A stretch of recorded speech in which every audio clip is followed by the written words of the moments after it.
അതിന് post like ഇടുകയും comment ഇടുകയൊക്കെ ചെയ്തിരിക്കുന്ന ആളുകളെയും പിന്നാലുണ്ട്. പോലീസിനെ കുറേ വെല്ലുവിളിച്ചെന്നുള്ളത് അയാളുടെ ഒരു തോന്നലാണ്. പോലീസ് അത് പിന്നെ ആയെങ്കിൽ ഒരു പരിധി വിട്ടിട്ട് വളർന്നു അയാൾക്കൊരു തോന്നലുണ്ടെന്ന് കരുതിയത് മനസ്സിലായപ്പം തന്നെ പോലീസ് അയാളെ നിയമപരമായി പൂട്ടാനുള്ള എല്ലാ നടപടികളും സ്വീകരിച്ചു. അതിൻ്റെ കൺക്ലൂഷൻ ഇന്ന് പുലർച്ചയ്ക്ക് നടത്തുന്നേ ഉള്ളൂ. പക്ഷേ വലിയ അന്വേഷണം നടക്കുമ്പോഴും പൊതു ഇടങ്ങളിൽ ആയെങ്കിൽ ഇപ്പോൾ എടപ്പാളിൽ വന്നു, ഇപ്പോൾ കണ്ണൂരെത്തിയത് ആ തരത്തിലാണ്. അല്ല, മാധ്യമങ്ങളോട് സംസാരിച്ചു. ഇതിനകത്ത് കുറച്ച് കാര്യമുണ്ട്. അദ്ദേഹം ബെയിൽ അപ്ലിക്കേഷൻ കൊടുത്തു. ബെയിൽ പരിഗണനയിലുള്ളപ്പോൾ സാധാരണ നിലക്ക് ബഹുമാനപ്പെട്ട കോടതികളുടെ തീരുമാനം കഴിഞ്ഞതിന് ശേഷം മാത്രമേ നമ്മൾ സാധാരണ ഇടപെടാറുള്ളൂ.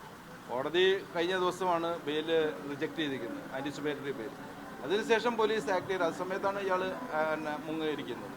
ഈ വലിയ കുറ്റം ഏതെങ്കിലും തരത്തിൽ നമുക്ക് പെട്ടെന്ന് ഊരി വരാവുന്ന തരത്തിലുള്ള കുറ്റമാണ് ആംഗിക്കെതിരെ ഉള്ളത് എന്ന് പല കോടതികളിൽ നിന്ന് പറയുന്നുണ്ട്. അത് ശരിയാണോ? അതായത് ചെറിയ ചെറിയ കാര്യങ്ങളല്ല, അയാൾ ചെയ്തിരിക്കുന്ന എന്ത് കുറ്റമാണെങ്കിൽ അതിനുള്ള രീതിയിലായിരിക്കും ചെയ്യുന്നത്. പക്ഷേ അത്ര പെട്ടെന്ന് ഊരി വരാൻ പറ്റുമോ എന്നുള്ളത് നമ്മൾ കണ്ടറിയേണ്ടതാണ്.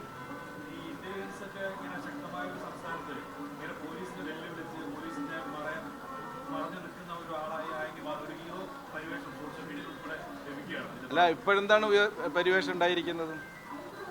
അതായത് അതൊക്കെ അതിനൊരു താൽക്കാലികമായിരിക്കുന്ന ഒരു ഷോ മാത്രമല്ല ഈ പോലീസിനെ വെല്ലുവിളിക്കുക എന്ന് പറഞ്ഞു കഴിഞ്ഞിരിക്കുകയാണെങ്കിൽ സമൂഹത്തിനെ വെല്ലുവിളിക്കലാണ്.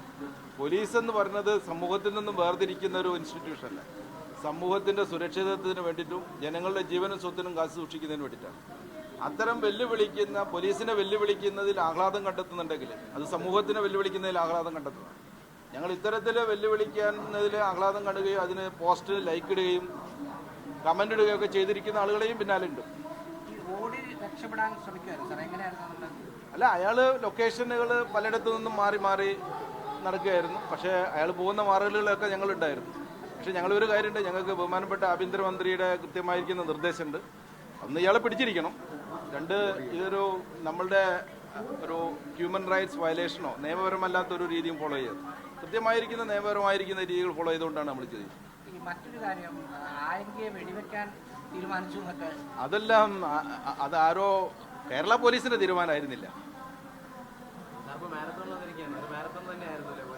അല്ല, ഞാനിവിടെ പറഞ്ഞു അതാണ്. കാരണം ഞങ്ങൾ കുറച്ച് പേരെ ഓടിക്കുകയായിരുന്നു. അത് കഴിഞ്ഞ് ഇന്നലെ 2 മണിക്കാണ്, ഇന്ന് പുലർച്ചയ്ക്ക് 2 മണിക്കാണ് ആ മാരത്തോണിൻ്റെ ഒരു ഘട്ടം കഴിഞ്ഞത്. പക്ഷെ മാരത്തോൺ ഇവിടെ അവസാനിച്ചിട്ടില്ല.